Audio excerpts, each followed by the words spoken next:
Hello and welcome to Crypto Curious and Weekly Crypto Review.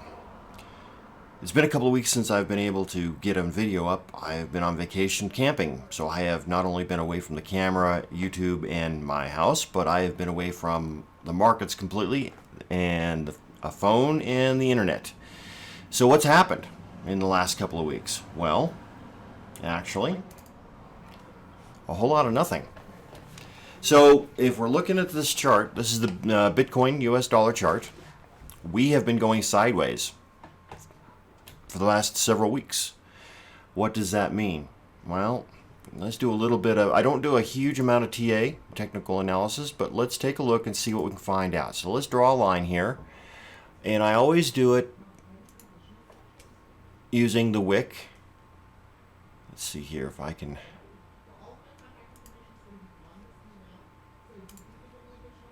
find a low here. I believe that'll be a low right there.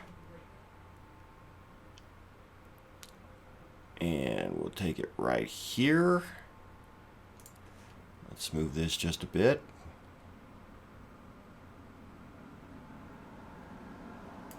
Just like that. So we've got this tightening wedge where the price action is coiling tighter and tighter and tighter. And if we extend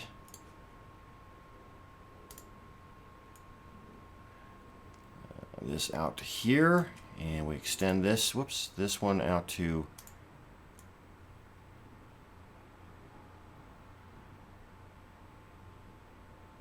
about there, would be good. What we see is that by the beginning of September, at the very latest, these lines come so close together that it's got to break out. So the end of August, beginning of September, at the latest, we're going to see either a breakout, which means it's going up, or a breakdown, which means it's going to drop. Which is it going to do? No way to really tell. We hope that it breaks out, because that means the price is going up and our Bitcoin is worth more money. So what happens if it breaks down? Well, if it breaks down, time to buy.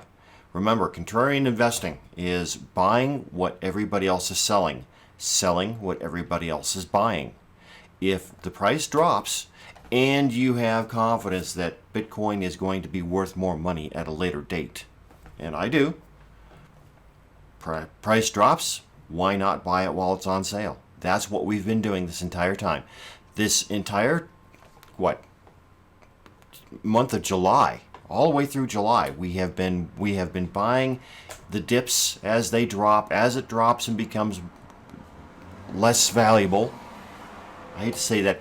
When the price drops, we've been buying $50 here, $100 there, $200 somewhere else, whatever you can afford. It doesn't have to be a lot. We've been accumulating. That's what this is for. This is an accumulation phase. That's why they call it an accumulation phase. People are accumulating more of the asset, in this case Bitcoin. It gives you time to get money together, put it in, and put it into the asset. We've had a month and a half of accumulation at this point on Bitcoin. Eventually it's going to break one way or the other, and when it does, we'll be ready for it. Now you'll notice that this low yesterday, it bounced right off of the 200-day moving average. That is a normal aspect. That's a healthy aspect, actually. It's telling us that the 200-day average is a good resistance point, and the 200-day average, if I get rid of my line here, is up. It's going up. It's a upward trend, which means that as it continues, this 200, all of these averages are going up. Well, okay, so my 20-day average is slightly down, but it is the quickest of the averages to make a move, so that's not a big deal. But this 200-day average, the reason I have a 20, a 50. I'm sorry, this is a 100-day average, so it's a 20, a 50, and a 100-day average. So what we're doing is we're looking at the average closing price closing price of each day, and we're averaging them together over, in this case, 200 days, the last 200 days. It's a moving average, a rolling average.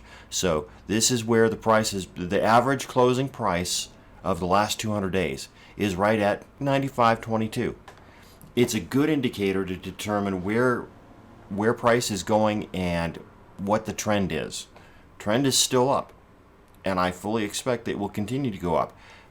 Moving sideways like this is a healthy sign for any asset. It allows people to purchase more of the asset before it hopefully and expectedly goes up.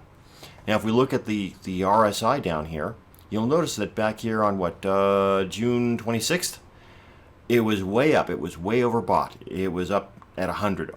I guess that's 87. Okay, 87 out of 100. Way overbought. And as you can see by the green candle, the next day it dropped dramatically. And the next day you see it drops down here to 63? Using the RSI, the relative strength indicator, along with your chart, gives you a good idea of when is a good time to buy, when might be a good time to sell. We're not going to sell, even though it's way over 100. We're not going to sell because we expect Bitcoin to go much, much higher. Now, if you're a day trader, it would have been a good sell sign until, to sell then and buy back later. I'm not doing that. And again, none of this is any kind of advice. This is simply what I do. Right now, RSI is at 46, so it's just slightly below 50, halfway up the scale. It's not giving us any clear buy or sell indications. If you've got money on the exchange ready to go in, now is as good a time as any to put it into Bitcoin. Remember, we're looking at, if you've been, and I assume you are, watching other channels, you'll hear them talk about a $100,000 Bitcoin. I think 100,000. If you adhere to the theory that Bitcoin goes in a 4-year cycle, and I do, we are just into that last part of the cycle, the last year and a half, 2 years, where Bitcoin increases in price, where we've got the bull market. We're just at the beginning of that. I see a scenario where Bitcoin could possibly hit $100,000, and then in the last few weeks, double its price again, up to 200, possibly even $250,000 of Bitcoin. I'm not saying that's going to happen. It's a possibility that I see. If Bitcoin gets to $100,000 by, say, fall of 2020, and the cycle ends beginning to middle of 2021, I absolutely can see it doubling again within that time frame. So if it's at 100,000, I absolutely can see a $200,000 Bitcoin by the end of this cycle. Not saying it's going to happen. I see the potential. Now, nothing's happening with Bitcoin at this point. It's stable, which is unusual. That in itself is unusual for Bitcoin. Let's take a look at some other coins. Contrarian investing states that you invest contrary to what everyone else is doing. Right now, Bitcoin it's got all of the oxygen. It's what everyone is talking about. Even in the mainstream news, you're hearing about Bitcoin. What you're not hearing about are the various altcoins. And those of us who've been in this for a while, we all expect alt season to happen at some point. It's probably a ways off.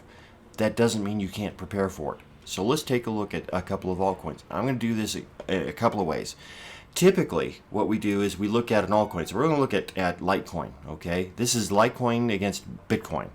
It's down. It's down to 7,250 satoshis right now. So it's down under 10,000 satoshis. That's a good price.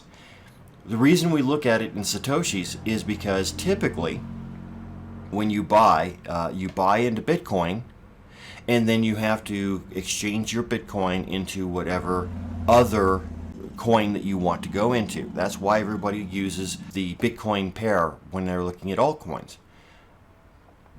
It's as valid a way as any. If you have to use Bitcoin to go into another altcoin, you might as well look at what its price is compared to Bitcoin. Litecoin, if we're using Coinbase, which I think a majority of people are, they allow you to buy directly into Litecoin. So what's the Litecoin USD price look like? Well, it's also down. We're down below $100. We're just over $75. 75, 76, well, thereabouts. So it's at a good price. It has been as high as $100, $120. Back in July, it was at $125. Again, it is dropping in price, which means it's on sale. The question is, do you believe that there will be an alt season at some point where money will flush out of Bitcoin and into the altcoins, raising their price? If you do, if you believe that, or the other possibility is that a rising tide raises all coins. As Bitcoin goes up, the altcoins also will go up. If you believe that is also true, then why wouldn't you buy Litecoin at less than $100 with the idea that at some point it will be worth much more money? Again, not advice, but this is how a contrarian investor looks at things. Typically, we look at how things affect each other.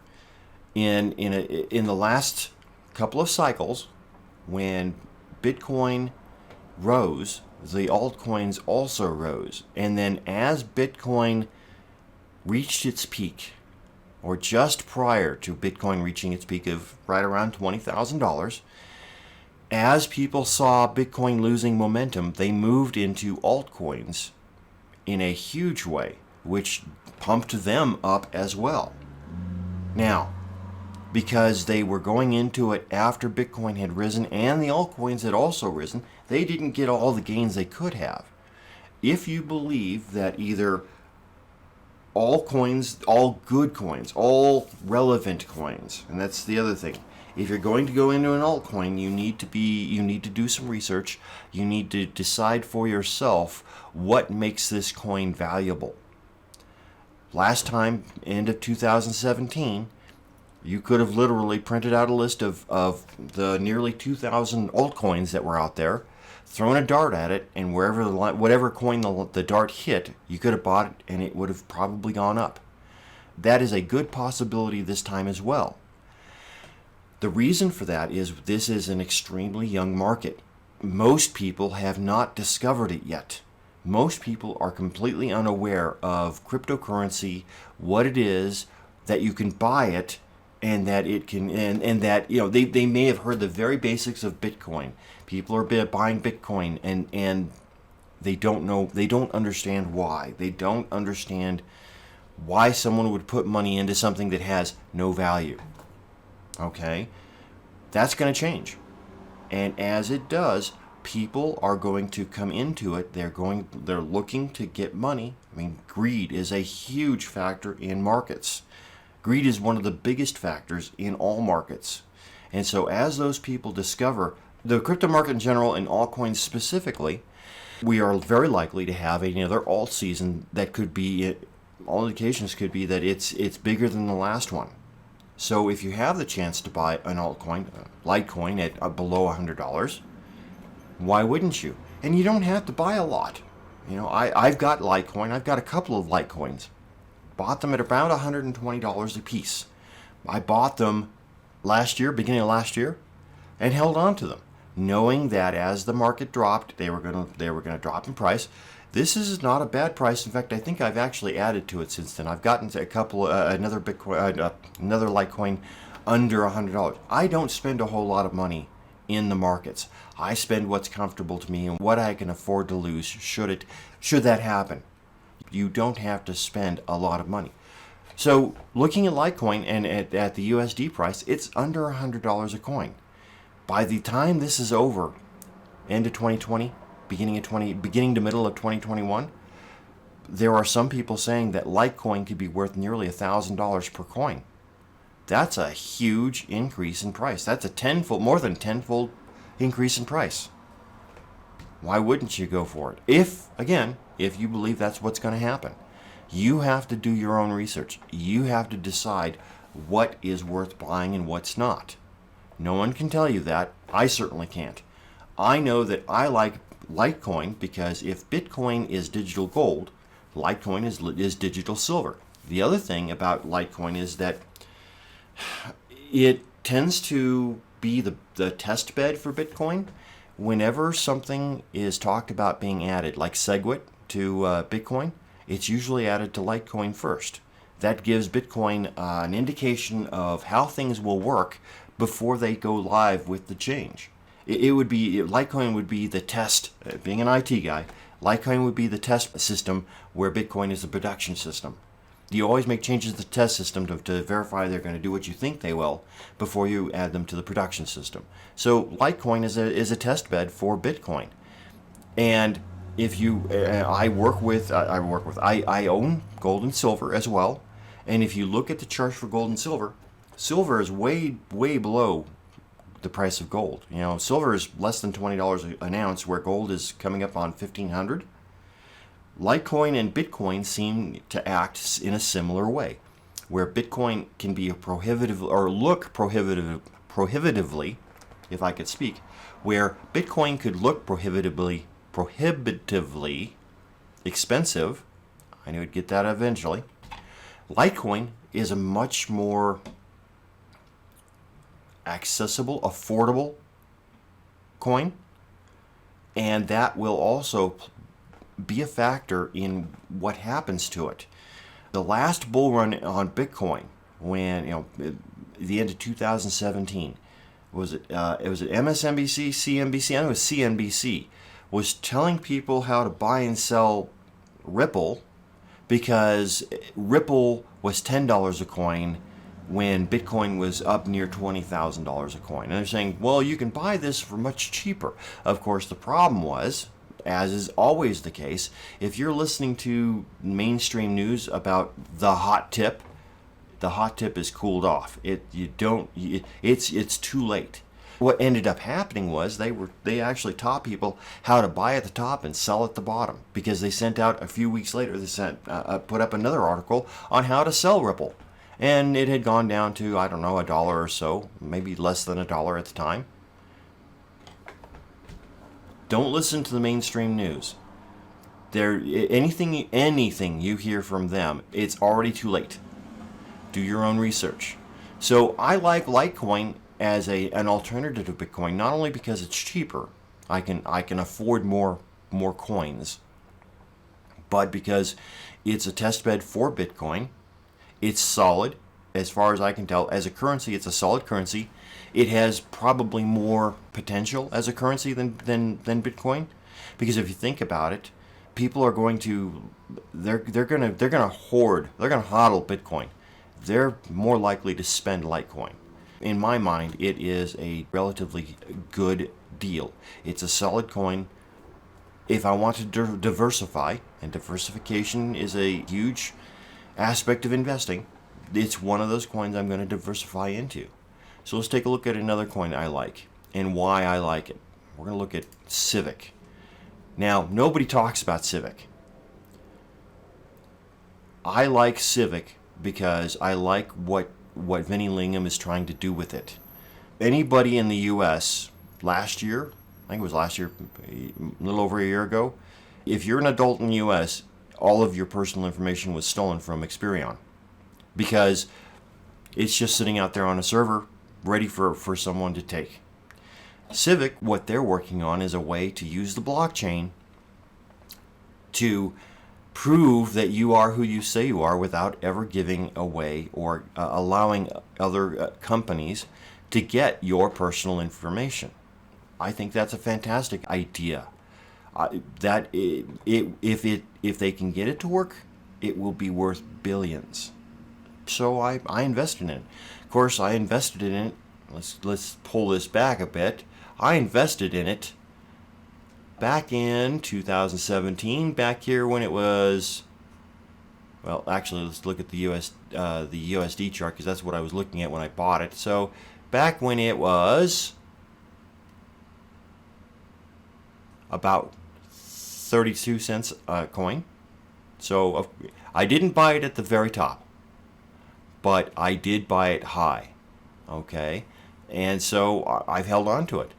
Let's see where are. Let's go back here and let's see where we're at now. We're at 3 cents a coin. Yeah, it's currently standing at around 3 cents a coin. So I've lost 30 cents per coin,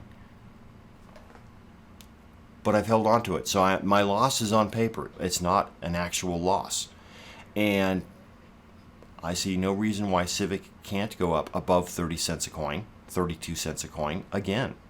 So I've held on to it, and it's one of those where you have to exchange from Bitcoin into Civic. So it's currently at 354 Satoshis. 354 Satoshis is a steal if you believe that the coin you're buying is going to go up in value. It's been going down steadily for, let's see here.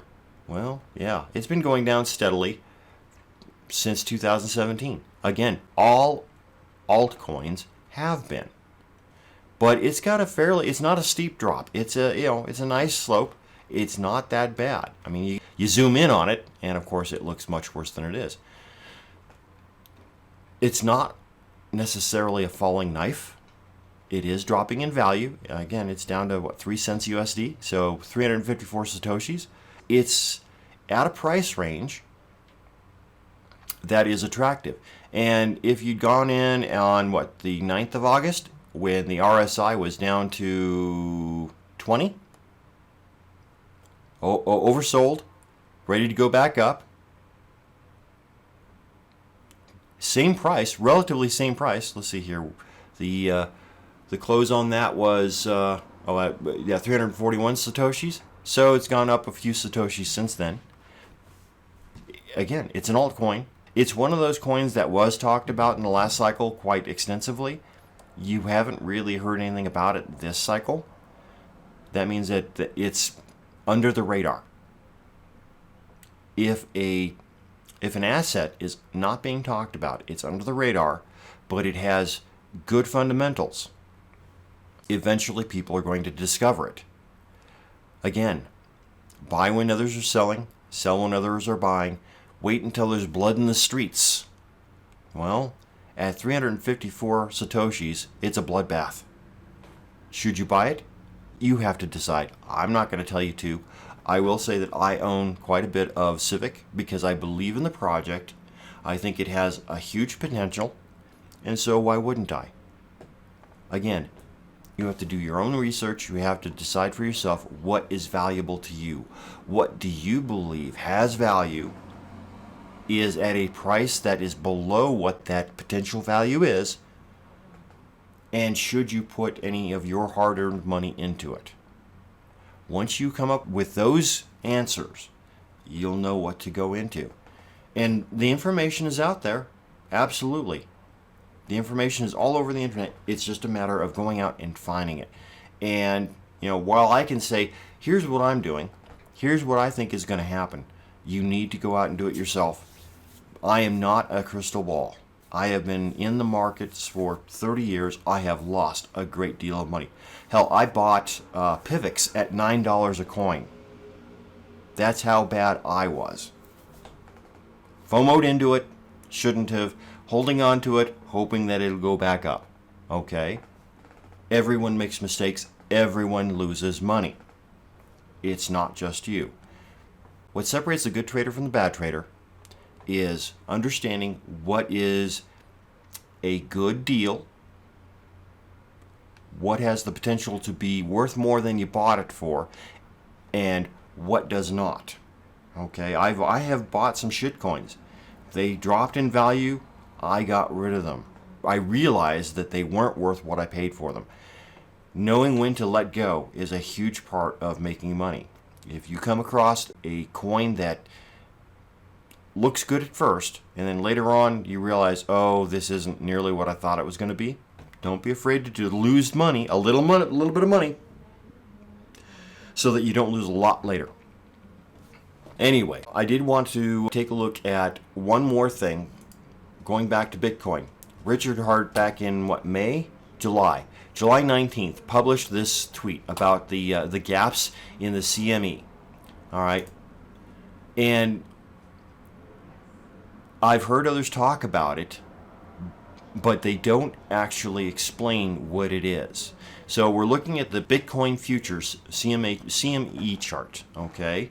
And what he's talking about is that because the CME is closed on the weekends, it does not have, it closes at, 4 o'clock Friday Eastern and opens at, what's like 9 o'clock, 8:30, 9 o'clock Monday morning. So it has these gaps where between Friday and Monday, Bitcoin moves because the Bitcoin market is open 24/7, 365. So that creates these gaps. And what he's talking about is how these gaps need to be filled. Other channels I've heard that talk about this are talking about, well, this is an interesting new theory. It's not a new theory.